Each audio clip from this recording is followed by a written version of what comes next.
Hello, j'espère que vous allez bien. On est aujourd'hui le 30 novembre 2024. Il est 5h15. J'ai pas fait de market review cette semaine. Je vous renvoie vers le live qu'on a fait avec Keoni, ICT, Student FR et Viniz. Parce que on fait une analyse de marché notamment. On prend un petit peu de recul sur ce que le marché a pu délivrer ces derniers jours. Et vous trouverez pas mal d'informations, je pense, qui pourront vous aider si jamais vous ne l'avez pas déjà vu. Et aujourd'hui, je vais m'attarder un petit peu sur Bitcoin, Ethereum, et puis je vais faire un gros point sur le copy trading, parce qu'il y a des nouvelles stratégies qui sont arrivées, et puis bon, on arrive là à la clôture du mois de novembre, donc on va pouvoir faire un petit bilan. Bon, après, quand je dis revue de marché, je vais quand même vous renvoyer vers les briefs de Tonton, hein, les briefs publics pour ceux qui ne sont pas élèves, et évidemment les briefs élèves pour ceux qui sont inscrits dans l'école. Et pour ceux qui sont inscrits dans l'école également, les revues de marché de Ponzi, avec lesquelles évidemment je suis entièrement d'accord et auxquelles j'ai pas grand-chose à ajouter. Je me permettrai d'ajouter quand même un petit point de vue qui est peut-être un peu plus général, notamment en termes de price action, lorsqu'on prend du recul, notamment si on va sur le marché CME, qui, en termes d'action du prix, nous donne quand même des indications que les brokers classiques comme Binance ou BitGet ne nous donnent pas, notamment certaines inefficiences qui ont l'habitude de faire un appel d'air sur le prix. Alors bon, je pense que vous avez tous noté ici ce gap imbalance là entre les 78 780 et les 81 520. Donc, est-ce que ça veut dire qu'on va y aller? Non, pas forcément. En tout cas, pas tout de suite.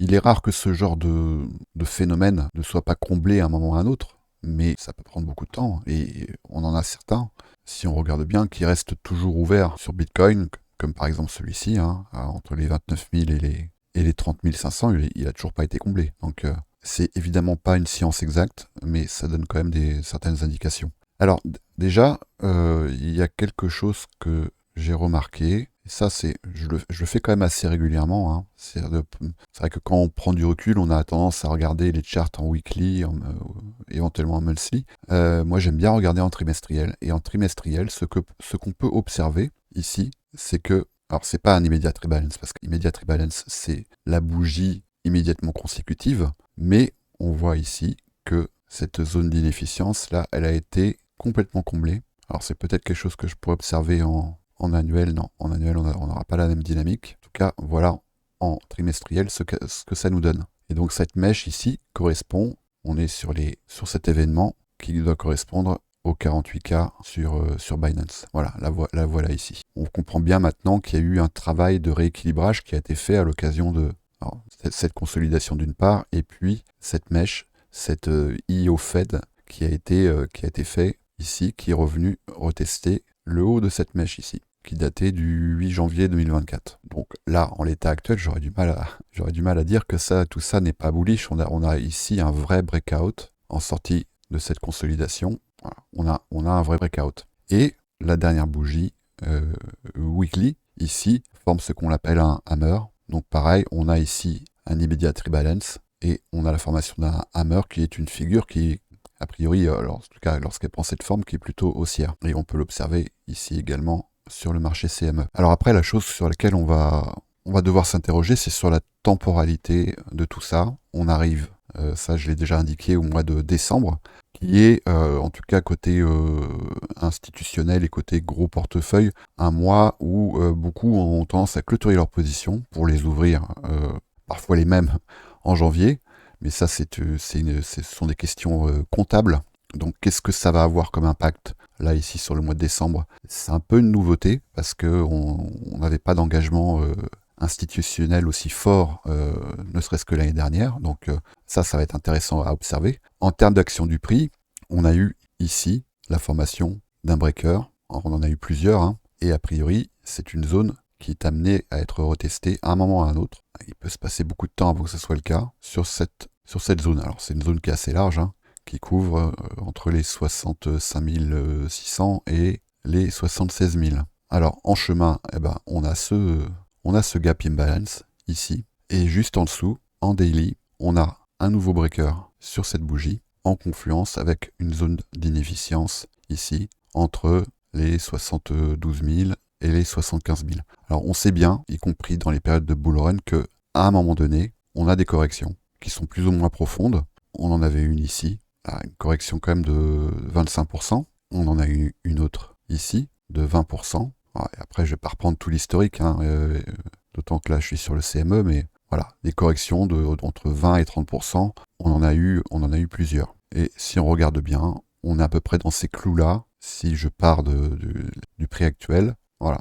Si on devait retester la zone que j'ai identifiée juste à l'instant, on serait dans un retracement qui serait de l'ordre de 25%. Donc c'est pas déconnant, ça veut pas dire qu'on va y aller. En l'état actuel, alors ici, sur le CME, on a franchi les 100 000, mais pour des questions un peu de narratif et notamment auprès du grand public, il est quand même rare que le grand public aille trader sur le CME. Pour l'instant, ça n'est pas le cas sur les brokers comme Binance, Bybit, Bitgate, etc. Pour l'instant, le prix il s'est arrêté au 99 660 sur Binance, sur les contrats perpétuels. Mais qu'à un moment donné, il y ait un mouvement qui nous ramène dans cette zone, voilà, par ici, ça serait absolument pas déconnant, ce qui constituerait, en admettant que la dynamique évidemment se confirme, un excellent point d'entrée. Bon, évidemment, mais là je ne vais pas vous parler de catastrophe, il ne faudrait pas que évidemment le prix vienne travailler sous cette zone, voilà, sous ces deux bougies. Donc bon, ça fait un peu de marge, mais à partir du moment où on commence à venir travailler dessous, là ça sentira pas très bon. On n'y est pas, je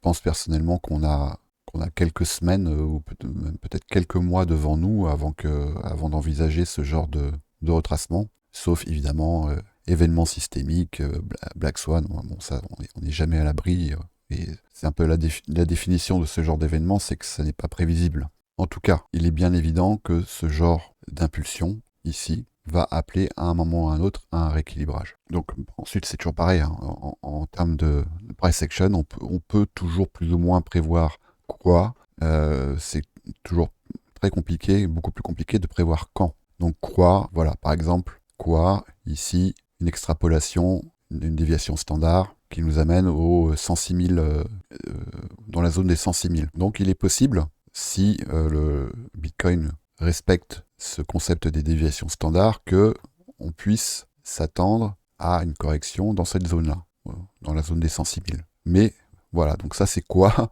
Quand, par contre, est-ce que Bitcoin va faire ça et ensuite procéder à ce rééquilibrage, ou est-ce que il va rester un peu dans une zone de consolidation, comme ça a été le cas ici, avant de franchir le prix symbolique, hein, le big fat round number des 100K? Est-ce qu'il ne va pas d'abord nous faire quelque chose de cet ordre-là? Déjà par le passé, hein, notamment lorsqu'on était ici, beaucoup se sont dit, c'est bon, les 100K, c'est cadeau, donc on est dans cette zone, on est vers les 95 000, j'y vais, je m'engage, je mets du gros levier, YOLO, et puis au final, punition. Donc il est possible aussi également qu'on reste contraint dans ce range daily, ici, je peux matérialiser de cette façon, le voilà. Il est tout à fait possible qu'on s'installe un petit moment ici, de sorte à, évidemment, créer des ordres pour ceux qui sont acheteurs sous cette zone, donc sous les 90 000, et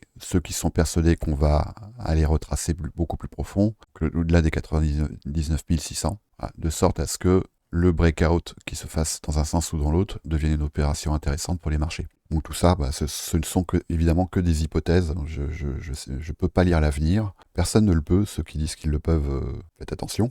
Voilà. Donc en tout cas, ce qui est évident, c'est que là, le marché est en train de rentrer dans une phase un peu de surchauffe, mais que cette phase de surchauffe, elle peut durer tout un moment, hein. Et ça a déjà été le cas ici. Donc fin juillet 2020, voilà, on a eu une phase de surchauffe qui a duré quand même. Alors, si je me positionne fin juillet, voilà ici, jusqu'à avril. Ça aura duré 8 mois et on en aura eu une seconde ici qui est partie également du mois de juillet et qui aura duré jusqu'à novembre. Donc ça peut durer tout un moment. C'est vrai qu'il y en a qui regardent le RSI, il y en a qui regardent William R13 et qui voient que lorsque le marché est en surchauffe, ça y est, il faut passer vendeur. Non. Il peut pas, le marché peut rester en survente, en surachat, pardon, pendant plusieurs semaines, plusieurs mois, et vous avez juste à regarder le SP500, hein, qui lui reste en phase de surchauffe est capable de rester comme ça pendant de longs mois. Donc c'est pas du tout un indicateur sur lequel moi je vais me fier, et puis on n'a pas besoin d'un RSI ou d'un William pour savoir que ici le marché est en surachat, c'est évident. Donc plus on va avancer, bien évidemment, plus il va falloir être prudent. Moi, je pense pas que ça soit évidemment, bien sûr, prudent de se dire ça va retracer, j'envoie un big short parce que vous savez pas jusqu'où ça peut aller et vous savez pas de combien vous allez avoir besoin pour financer ce genre de position. Donc, je pense pas que dans ceux qui regardent mes vidéos, il y en ait qui aient le capital nécessaire pour couvrir ce genre de manœuvre. Donc, je le conseille pas. Si le marché doit retracer, il aura bien le temps de montrer les signaux de telle sorte à ce qu'on puisse éventuellement passer vendeur si c'est votre objectif. Mais là, en l'occurrence, pour l'instant, je vois rien. Je vois juste une consolidation ici. On est dans le premium de cette consolidation, mais il n'y a rien pour l'instant ici qui va en sortie de cette impulsion, qui va m'engager à passer vendeur pour l'instant. Donc ça nous dit quoi? Ça nous dit que déjà, plus on va être en surchauffe, plus il va falloir évidemment penser à prendre des profits, éventuellement. En intraday, il y aura toujours des opérations intéressantes à faire, mais ça, quel que soit l'état du marché. Hein. Et bien évidemment, en termes de mindset, il va falloir travailler, et c'est quelque chose que je m'adresse à moi-même, sur ce sentiment d'avidité qui peut tous nous gagner lorsqu'on commence à enregistrer des gros gains, et la nature humaine, elle est faite ainsi, hein, c'est jamais assez. Donc, il y a un moment, il va falloir aussi déterminer que, c'est assez, et que 2, la confiance peut nous amener à prendre de plus gros risques.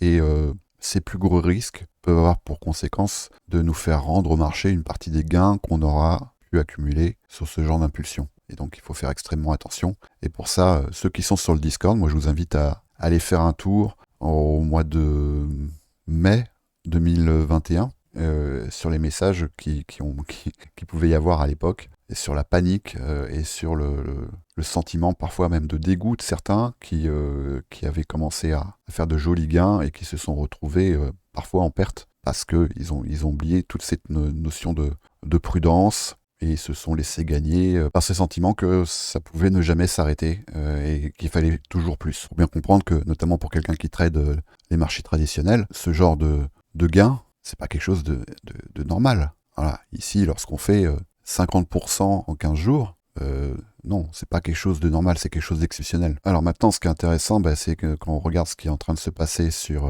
Ethereum, alors là, je vais aller sur les marchés perpétuels, et si je prends un petit peu de recul, je vais faire comme pour Bitcoin, hein, ben voilà le travail qui a été fait ici. On voit ces 2 bougies trimestrielles, donc là, c'est 3 mois par bougie. On est venu complètement combler ici, cette zone, Team Balance. Voilà, et on se retrouve ici avec une bougie trimestrielle qui est en train de recouvrir complètement le travail qui a été fait par le prix ici. Donc là, en toute logique, le prochain point de rendez-vous, ça sera les 4100. Et si on reste sur ce narratif, je vois pas grand-chose qui pourrait empêcher Ethereum d'aller vers un nouvel ATH. Donc ça, c'est quelque chose que je vous invite à faire régulièrement, c'est à prendre du recul et à regarder un peu les charts dans des unités de temps auxquelles vous avez peut-être pas souvent l'occasion d'être confronté, en fait. Et c'est vrai que des fois, ça remet quand même un petit peu les idées en place. On voit par exemple sur Ethereum, sur le marché perpétuel, qu'on a ici. Alors, c'est pas tout à fait un immediate rebalance parce qu'il y a un petit gap ici qui n'a pas été comblé entre les 780 et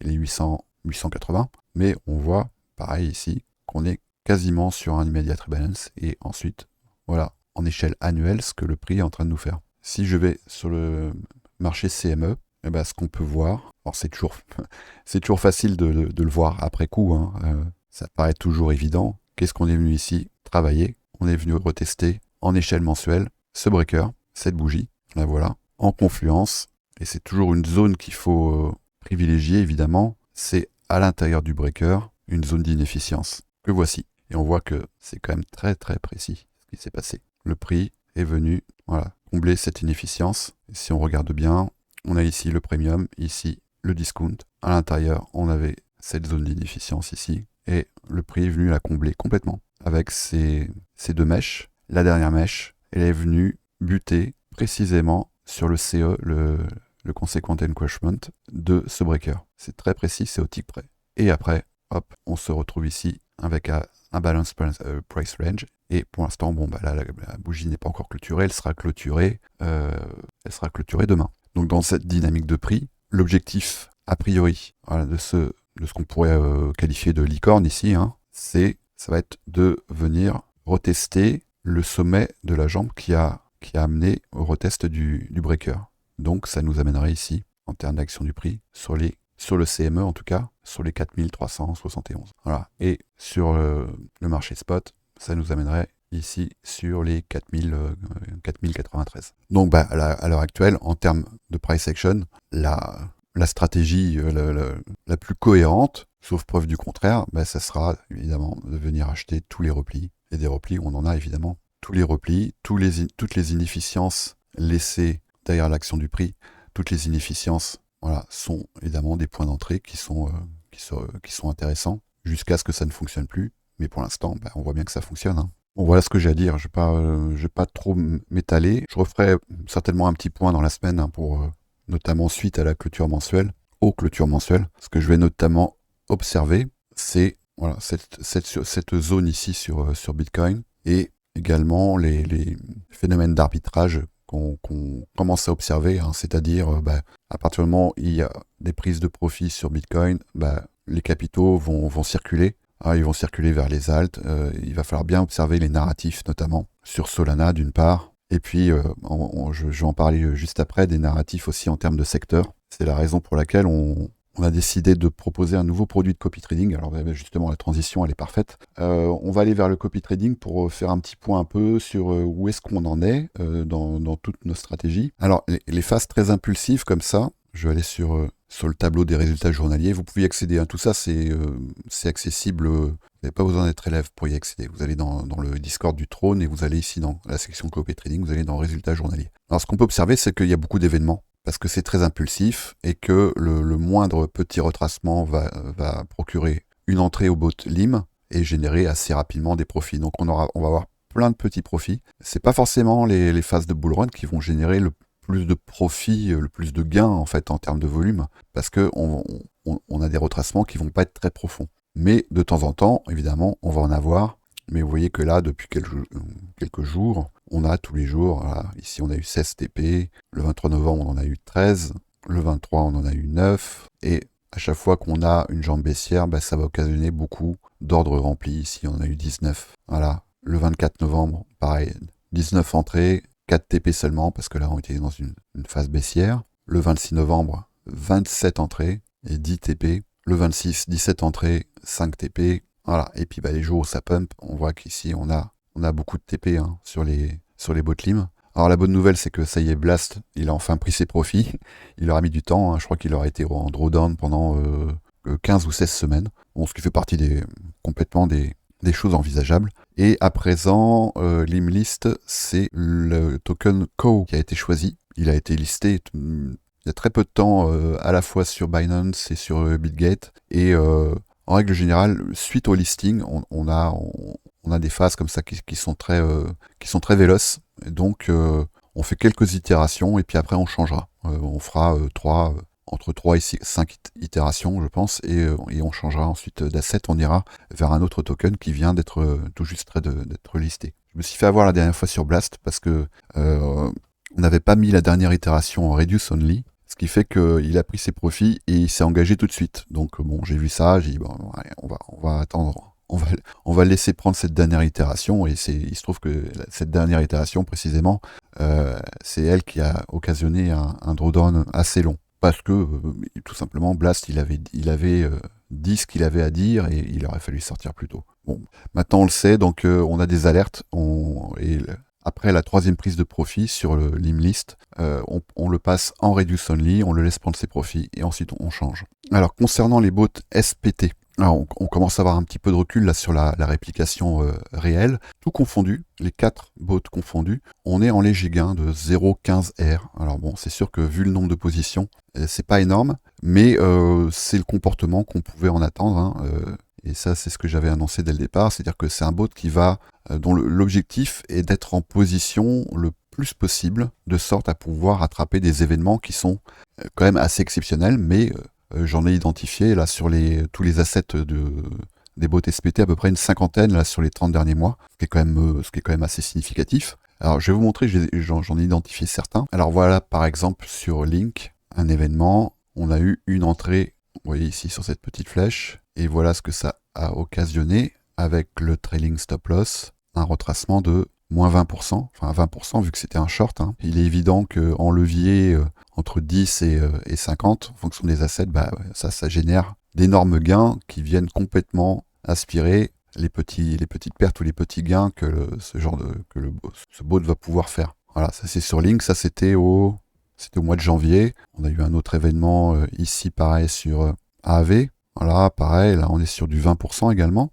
Sur AVAX, on a eu une entrée short ici et on a eu presque 18%. Donc là on est sur les marchés perpétuels, hein, donc l'utilisation du levier permet de gérer le risque d'une part, hein. On a un stop loss qui est légèrement au-dessus, et après de suivre la tendance, et ensuite c'est le trailing stop loss qui fait prendre les profits. Et sur BCH, sur Bitcoin Cash, on avait eu également un événement assez rémunérateur, une entrée ici sur la flèche bleue, et voilà, on a eu ici un 12%. En règle générale, donc ceux qui suivent les bots SPT, ceux qui les copient, savent très bien que la plupart des positions, voilà, on va être sur des tout petits mouvements qui vont être en léger gain ou en légère perte, comme ici par exemple, là, on n'est même pas sur du 1%, et ça c'est la majorité des événements, ça va être de cet ordre-là. Voilà. Donc il est évident que au moment où le bot ici est passé acheteur, on n'avait aucun moyen de savoir que cet événement-là allait arriver, ni même ici lorsqu'il est passé vendeur. Donc c'est un peu le principe des bots SPT, c'est d'être positionné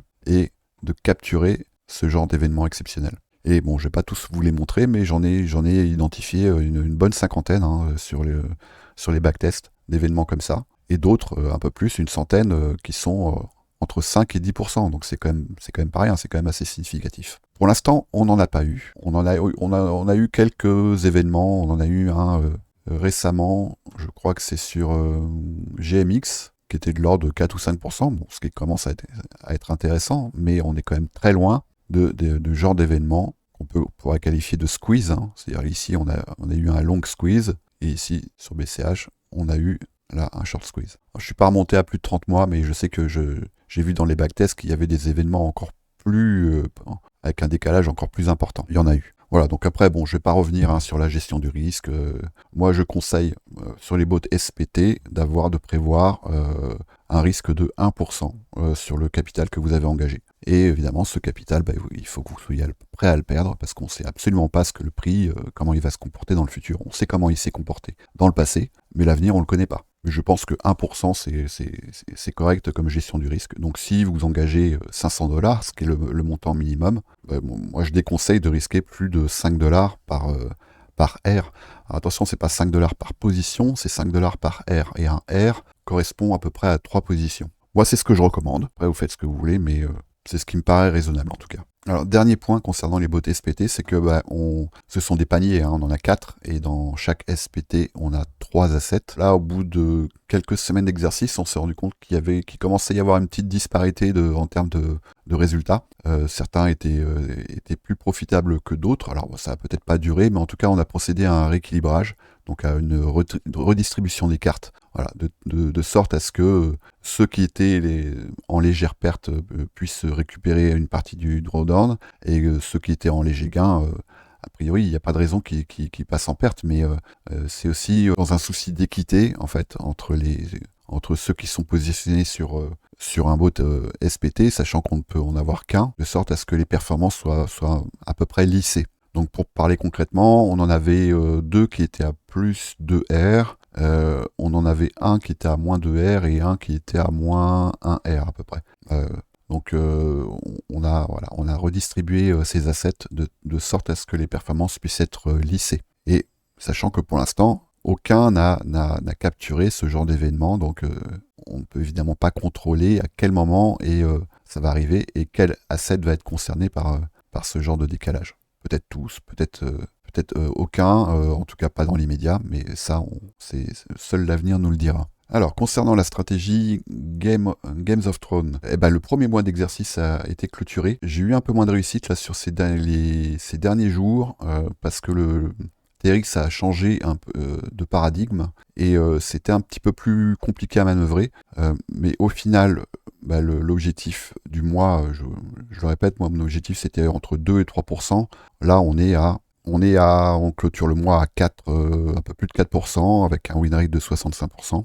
Pour ceux qui le suivent depuis le début, hein, sachant qu'au tout début on était en phase pilote, il y en avait quelques-uns seulement qui étaient embarqués, et on l'a ouvert au public un peu plus tard, donc c'est sûr que là il y a eu quelques micro-pertes, on n'est jamais à plus de 0,6 R, oui c'est ça, de moins 0,6 R de perte. J'ai essayé de contrôler quand même les pertes sur ces positions.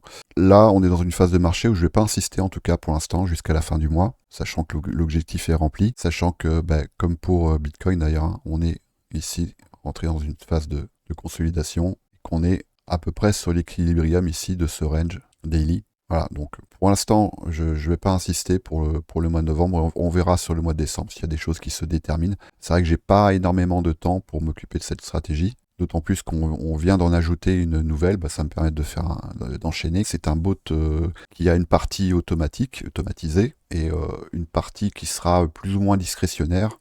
L'objectif étant de se positionner sur des catégories d'assets qu'on a regroupées par thématique. Voilà, donc AQ, c'est simplement pour accumulation, hein, stratégie. Le but de cette stratégie, ça va être d'acheter les replis en automatique. Et là, on s'est inspiré, on s'est aidé des stratégies d'entrée des botlim, parce qu'on sait qu'elles sont efficientes. Et ensuite, on va regarder, évidemment, c'est la tendance HTF, la tendance sur les hautes time frames. Et tant qu'on a des indicateurs de tendance qui sont haussiers, on continuera à accumuler dessus. Et aux premiers signaux de faiblesse de cette tendance HTF, on revend les positions. Donc on a prévu pour chacun de ces paniers un ratio de 100, et chaque asset va comptabiliser quelques entrées sur des retracements, de sorte à ce que au bout de quelques entrées, on ait des paniers qui soient comblés, et ensuite, lorsque le marché nous indique qu'il est temps de passer à la vente, on passera à la vente. Donc